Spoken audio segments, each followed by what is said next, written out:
pusaran air yang kita bentuk tadi, dia akan terpecah lagi teman-teman. Pada malam hari, dia tidak tersuplai kadar oksigen yang mencukupi.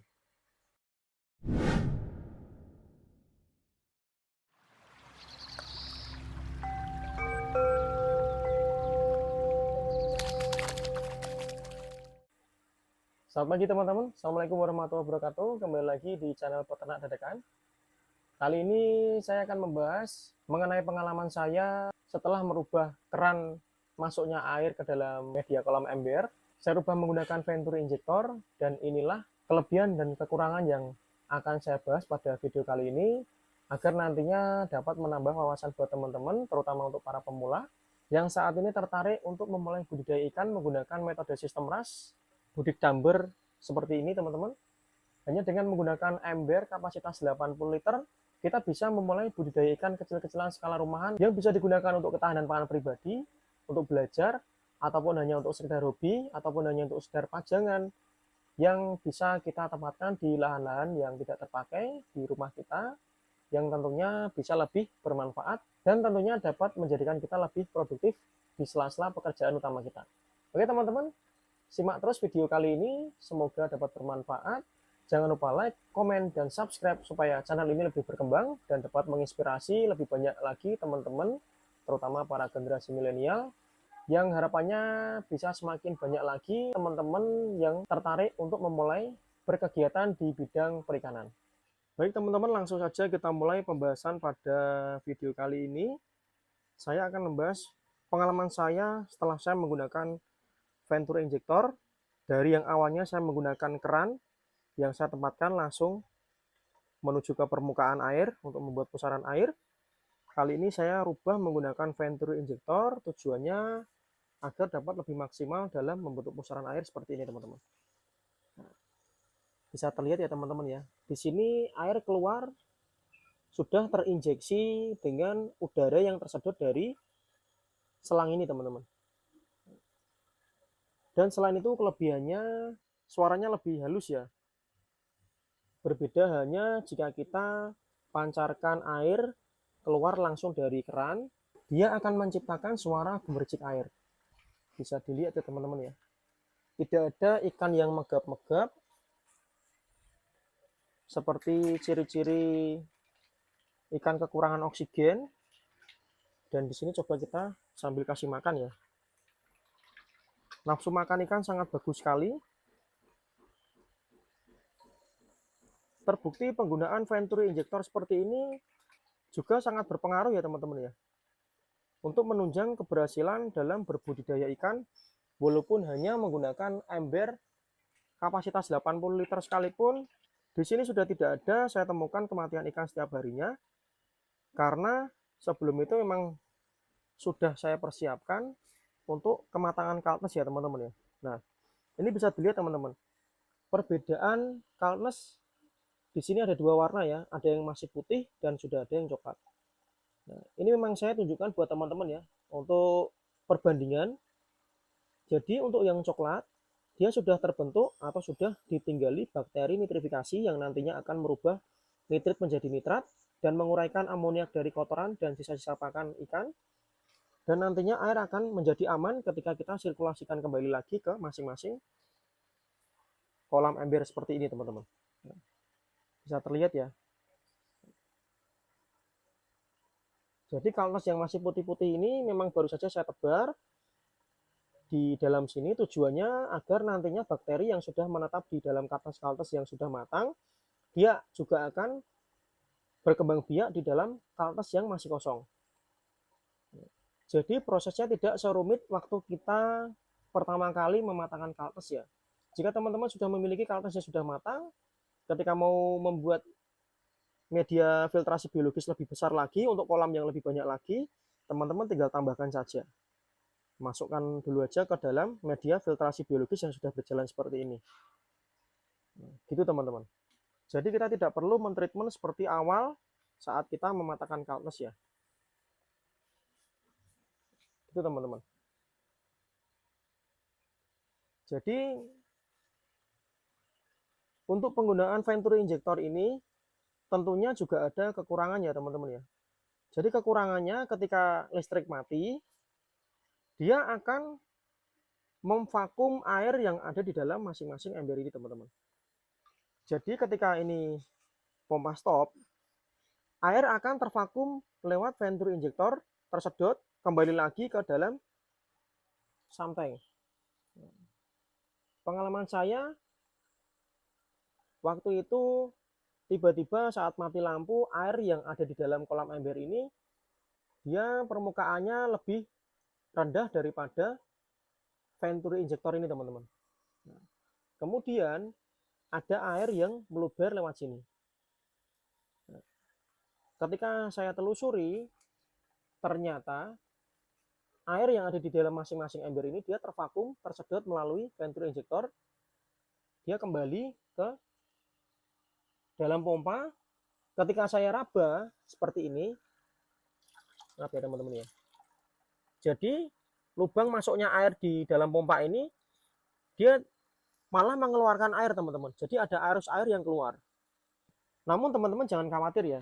Untuk mensiasati seperti ini, jika ada teman-teman yang mendapati ketika mati listrik sudah menggunakan venturi injektor seperti ini, airnya meluber dan air yang ada di dalam masing-masing ember ini berkurang lebih rendah daripada venturi injektor, teman-teman jangan khawatir. Teman-teman siapkan keran seperti ini ya, teman-teman.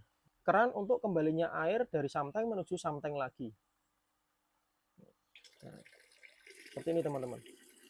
Jadi ketika nanti listrik mati, air akan tervakum kembali, namun berkat adanya lubang dari keran yang terbuka, dia juga akan menyedot udara. Nah, sehingga dia akan terputus, teman-teman.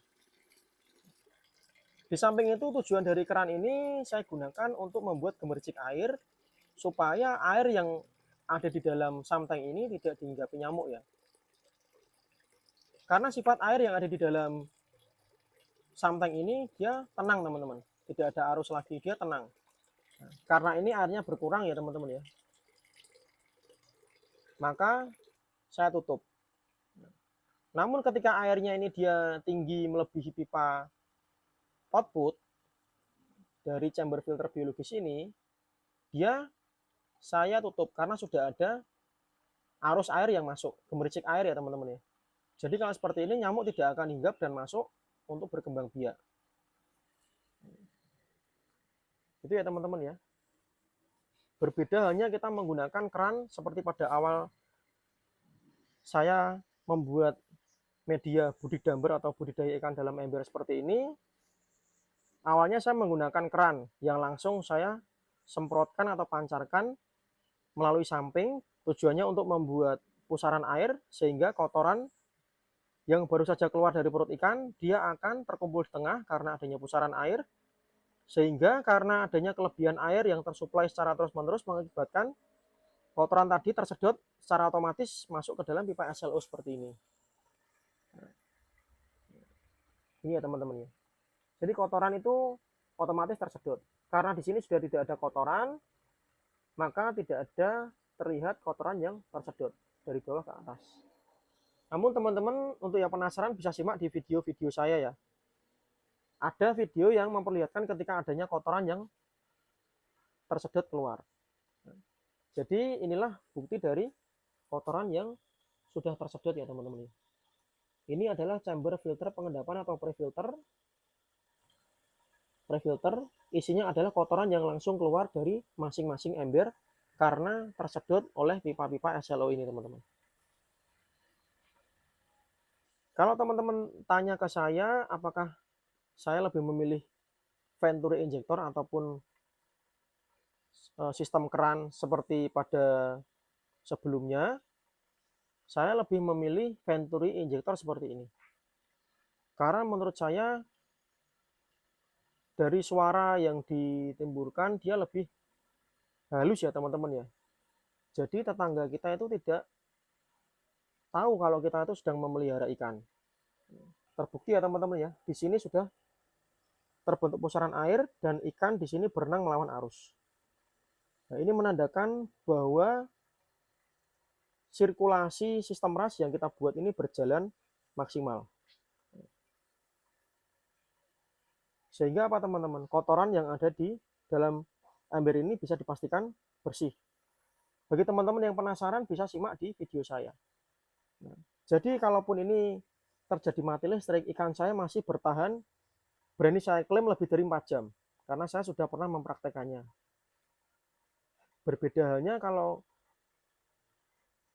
teman-teman pada waktu menginstalasi kolam dengan menggunakan sistem seperti ini, tidak memperhatikan keluarnya air sehingga entah itu sudah membentuk pusaran air atau tidak, yang nantinya akan mempengaruhi ketika adanya endapan kotoran, apakah bisa langsung tersedot atau tidak. Nah, itu yang menjadi masalah ya teman-teman ya.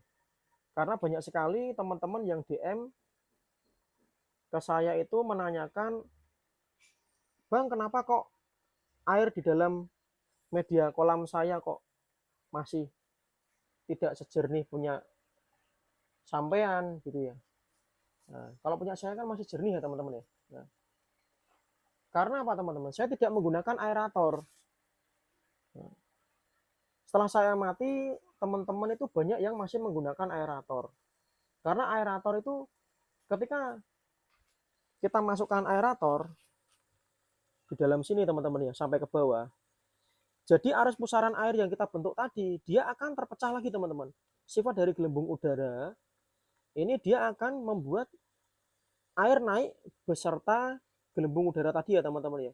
Jadi mengakibatkan pusaran air yang sudah kita bentuk tadi, dia langsung terangkat ke atas. Jadi kotoran yang ada di bawah, yang harusnya kita kumpulkan untuk tersedot pipa SLO secara otomatis, justru malah kita naikkan lagi. Dan gelembung tadi, dia seperti mengaduk kotoran yang ada di dasar kolam teman-teman. Jadi itu yang membuat air menjadi keruh. Nah, menurut pengalaman saya seperti itu. Makanya saya tidak memerlukan bantuan aerator. Dan saya lebih memilih Venturi injektor seperti ini teman-teman. Terkecuali jika teman-teman menggunakan kolam kotak, entah itu kolam beton, ataupun kolam fiber yang berbentuk kotak, atau kolam terpal yang berbentuk kotak, itu kan ada dead spot-nya ya. Ada titik matinya teman-teman. Jadi tidak bisa kita buat pusaran air seperti ini. Nah, itu biasanya di ujung-ujung di sudut-sudut siku itu pasti dia menjadi dead spot. Nah, di situ rawan untuk mengendapnya kotoran. Nah, jadi untuk mensiasati hal tersebut baru kita bisa berikan aerator yang ada di sudut-sudut kolam persegi tadi, teman-teman. Nah, tapi untuk kolam bulat seperti ini menurut saya tidak perlu. Makanya saya di sini tetap mempertahankan penggunaan Venturi injektor. Menurut pengalaman saya ketika pada malam hari, kondisi oksigen yang ada di dalam kolam itu cenderung rendah teman-teman. Makanya bagaimana caranya kita mensiasati agar suplai oksigen selalu maksimal. Nah, inilah cara saya untuk menyuplai kadar oksigen supaya dapat memenuhi di saat siang maupun malam hari. Dan di sini terbukti tidak ada kematian pada ikan-ikan saya, terutama pada malam hari. Biasanya kan teman-teman laporan ke saya itu, Bang, kok ikan saya banyak yang mati? Saya temukan pada pagi hari. Itu karena menurut saya salah satunya pada malam hari dia tidak tersuplai kadar oksigen yang mencukupi. Namun ada beberapa faktor lain juga ya teman-teman.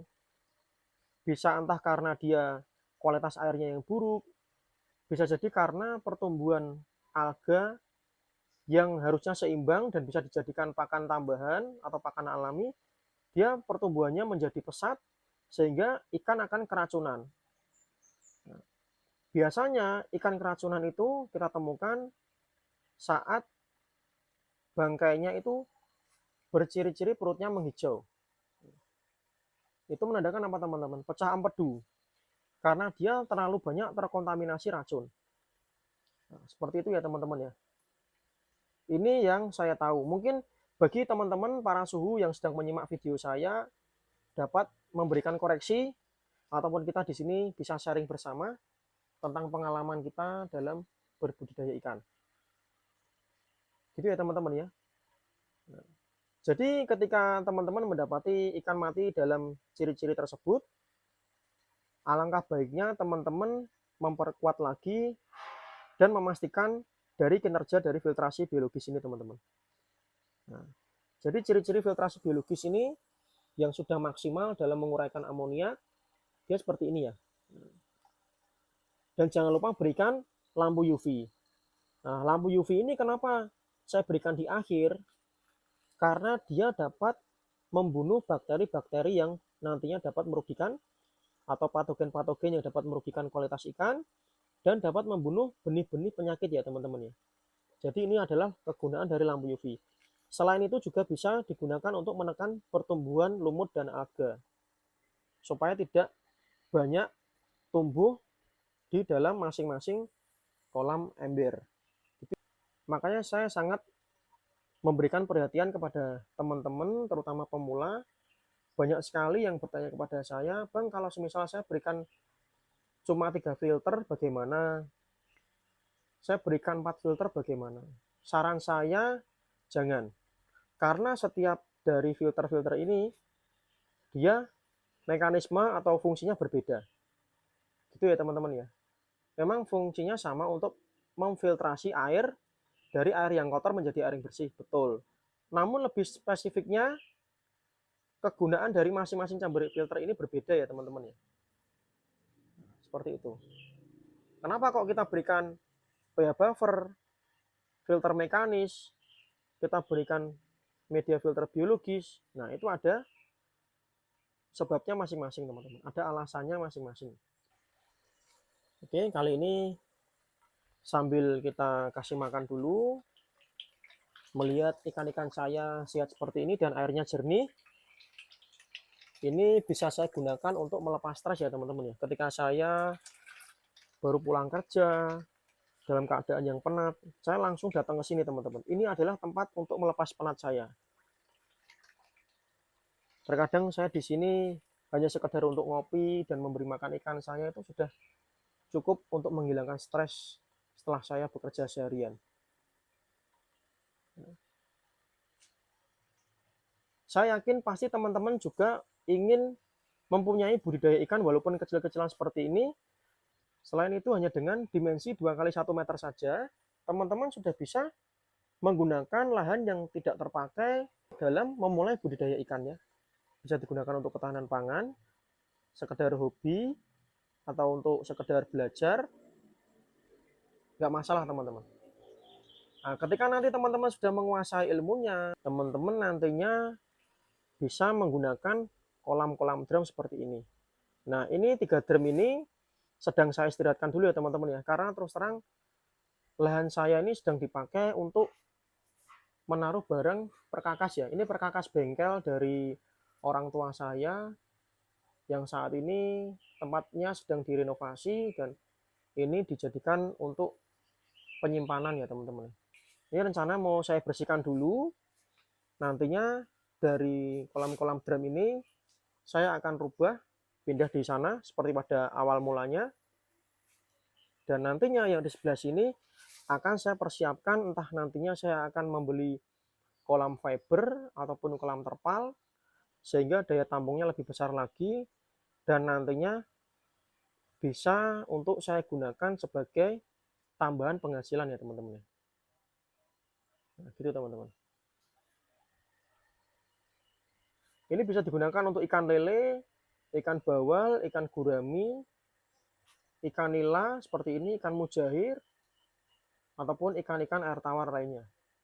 Baik teman-teman, jika ada teman-teman yang memiliki pertanyaan, entah nantinya akan saya belas menggunakan video, atau nantinya teman-teman request saya ingin membahas apa, silahkan ditanyakan di kolom komentar.